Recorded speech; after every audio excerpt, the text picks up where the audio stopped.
ఏమండి అంబటి రాంబాబు అనేవాడు గురించి మనం చెప్పాడు. అతను మంత్రి ఏంటండి, నీటిపారుదల శాఖ మంత్రి. పోలవరం గురించి చెప్పి 2022 అవుద్ది, 23 అవుద్ది, 24 అవుద్ది అన్నాడు. ఇప్పుడు ఎప్పుడు కట్టలేమో చెప్తా అన్నాడు. ఒక డ్రైనేజీ వేయట్లేని ఇరిగేషన్ మంత్రి అంబటి రాంబాబు.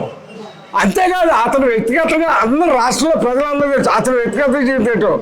ఎవరో మహిళ ఫోన్ చేసి పని మీద పెడితే అరగంట వస్తామన్నాడు. అరగంట వస్తే ఆ పని చేస్తాడట.